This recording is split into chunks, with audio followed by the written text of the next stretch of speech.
Baiklah, assalamualaikum warahmatullahi wabarakatuh. Alhamdulillah, hari ini ketemu lagi dengan channel saya. Mohon maaf para subscriber kalau hari ini saya akan membahas masalah pendidikan, karena untuk saat ini guru kelas 6 saya sedang sakit, maka saya mengambil alih sementara. Dan pada pagi hari ini saya akan membahas yaitu tema 1 kelas 6, selamatkan makhluk hidup ya. Kemudian dengan subtema tumbuhan sahabatku. Namun sebelumnya, sebelum Anda melanjutkan materi menonton, silakan klik tombol subscribe yang ada di bawah ini.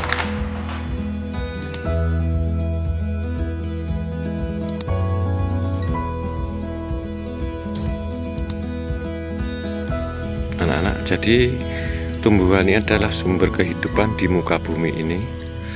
Tanpa adanya tumbuhan atau tumbuhan hijau, kemungkinan di bumi ini tidak akan ada kehidupan, karena semua makhluk hidup yang ada di muka bumi ini semuanya memerlukan tumbuhan, baik hewan maupun manusia ya.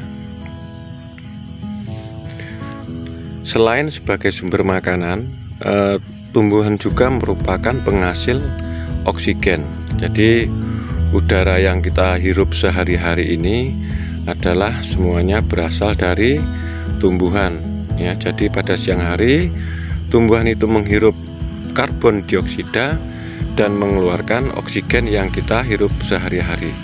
Baiklah, untuk materi kita hari ini kita akan membahas yaitu masalah perkembangbiakan tumbuhan. Tumbuhan dan sahabatku, kita lanjutkan yaitu perkembangbiakan pada tumbuhan ya. Jadi apa sih, kenapa sih tumbuhan itu berkembang biak? Yaitu tumbuhan berkembang biak dengan tujuan yaitu untuk melestarikan keturunannya. Bayangkan saja apabila tumbuhan itu tidak berkembang biak, maka dia akan musnah. Kita lanjut ya. Pada dasarnya perkembangbiakan itu dibedakan menjadi dua pada tumbuhan. Yang pertama adalah generatif atau secara kawin. Yang kedua adalah vegetatif secara tak kawin ya. Secara generatif itu ditandai dengan adanya penyerbukan. Apakah yang dimaksud dengan penyerbukan? Penyerbukan adalah pertemuan tepung sari dan kepala putih. Jadi di situ pada bunga itu nanti akan saya jelaskan, yaitu ada namanya tepung sari dan kepala putih. Biasanya penyerbukan ini dibantu dengan hewan, bisa lebah, bisa kupu-kupu, ataupun bisa angin. Pernahkah anak-anak melihat yaitu kupu-kupu yang hinggap pada tumbuhan atau pada bunga? Nah, dengan adanya kupu-kupu hingga pada bunga itu akan membantu penyerbukan pada tumbuhan itu sendiri ataupun lebah. Di situ ada hubungan simbiosis yang namanya hubungan simbiosis mutualisme.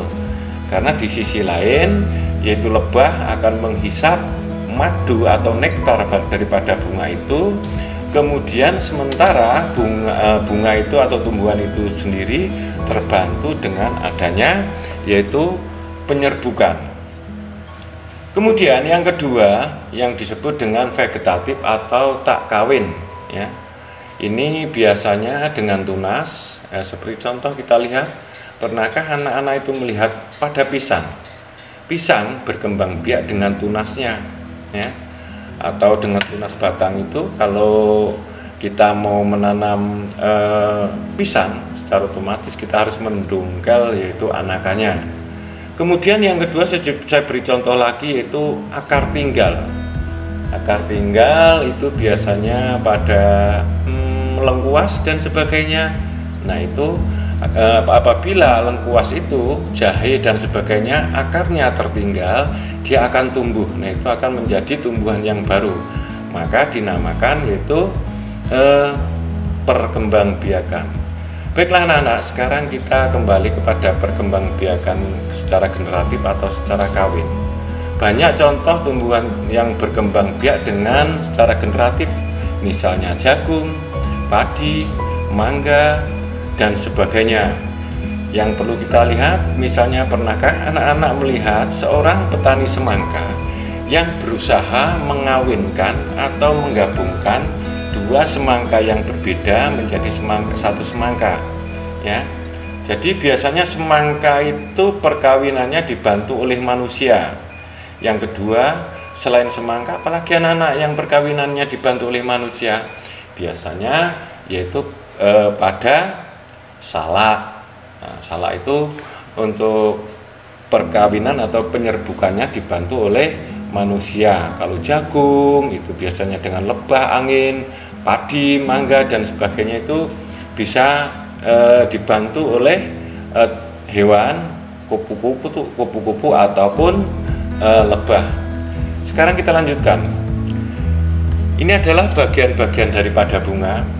Yang pertama yaitu adalah mahkota bunga. Mahkota bunga itu biasanya berwarna merah, kuning, hijau dan sebagainya. Nah, ini yang nomor 2, ini dinamakan kepala sari. Kepala sari ini biasanya yang mengandung tepung sari. Kemudian yang angka 3 ini dinamakan adalah tangkai sari. Kemudian nomor 4 adalah kepala putih. Nah, inilah yang namanya kepala putih. Jadi tumbuhan itu, bunga itu akan menjadi biji apabila adanya pertemuan atau penyerbukan, pertemuan antara tepung sari dan kepala putih. Biasanya tadi dibantu oleh apa anak-anak? Yaitu bisa dibantu oleh manusia, bisa dibantu oleh angin, ataupun bisa dibantu oleh lebah. Sekarang kita lanjutkan. Yang keenam ini adalah gambar bakal biji, ya. Kemudian yang ketujuh ini adalah tangkai bunga. Secara otomatis kalau bunga pasti ada tangkainya.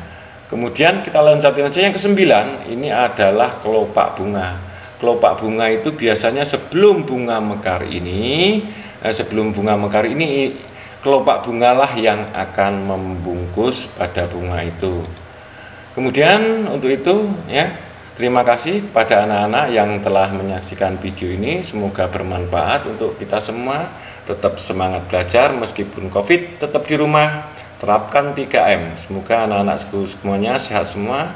Assalamualaikum warahmatullahi wabarakatuh.